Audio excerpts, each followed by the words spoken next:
కొరటాల శివ, త్రివిక్రమ్ శ్రీనివాస్ వీళ్ళిద్దరు మూవీస్ని ఎప్పుడన్నా గమనించిర్రా? వీళ్ళెప్పుడు ఒకటే స్టోరీ లైన్ తోటి మళ్ళా సినిమాలు తీసిర్రు. అయినా కూడా ప్రతి సినిమా బ్లాక్ బస్టర్. ఏమిటండి మీరు మాట్లాడేది?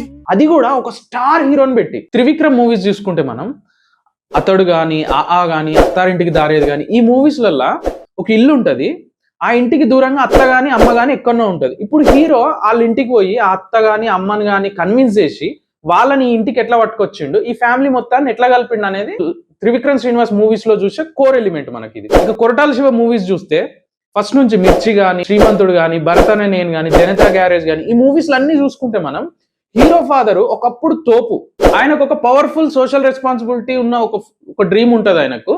హీరో ఆ ఫాదర్ డ్రీమ్ ని ఎట్లా ఫుల్ఫిల్ చేసిండు అనేది సినిమా. తెలిసిన కథే అయినా గానీ మనం ఎందుకు చూస్తున్నాం?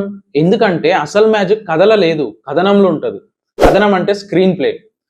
ఆడియన్స్ కావాల్సింది కొత్త స్టోరీ కంటే కూడా ఆ స్టోరీని ఎంత కొత్తగా నువ్వు ఎక్స్పీరియన్స్ చేపిస్తున్నావు అనేది important. Trivikram Srinivas main strength ఏంటంటే డైలాగ్స్.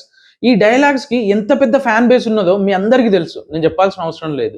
సో డైలాగ్స్ తో పాటు సినిమాను పిక్చరైజ్ చేసే విధానం కూడా, అంటే ఆర్టిస్ట్లను చూపించే విధానం కానీ, లొకేషన్స్ చూపించే విధానం కానీ, బ్యాక్గ్రౌండ్ స్కోరు, సాంగ్స్, మనకు ఆ సినిమా చూస్తున్నంతసేపు వేరే ప్రపంచంలోకి వెళ్ళిపోతాం.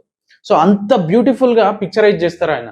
సో అందుకోసం త్రివిక్రమ్ సినిమాస్ అంటే మనందరికీ అంత ఇష్టం. కొరటాల శివ స్ట్రెంత్ గురించి మాట్లాడుకుంటే ఆయన సినిమాల్లో హీరో ఎలివేషన్స్ కానీ, యాక్షన్ సీన్స్ కానీ, ఆ సినిమాను ఆ కథను చూపించే విధానం కానీ, అన్నిటికంటే ముఖ్యంగా ఆ కథలో ఉండే సోషల్ మెసేజ్ మనకు ఎంత బాగా నచ్చుతుందంటే ఆ సినిమా చూస్తున్నంత సేపు మనం ఒక కొత్త వరల్డ్ లోకి పోయిన ఎక్స్పీరియన్స్ ఉంటుంది. ఇక్కడ మనం వాళ్ళ నుంచి మనం నేర్చుకోవాల్సింది ఏంటంటే, వాళ్ళు వాళ్ళ స్ట్రెంగ్త్ ని వదులుతలేరు, వాళ్ళు దాన్ని ఇష్టంతో చేస్తున్నారు కాబట్టి సక్సెస్ అవుతున్నారు. So as a film maker గా నేను నేర్చుకున్నది ఏంటంటే, అందరికి తెలిసిన కథ అయినా పర్వాలేదు, ఆ కథని నువ్వు ఎంత కొత్తగా చెప్తున్నావు అనేది ఇంపార్టెంట్. సో ఈ వీడియో మీకు ఏమనిపించిందో కింద కామెంట్ చేయర్రి. వీడియోను లైక్ చేసి షేర్ చేయడం మాత్రం మర్చిపోవద్దు.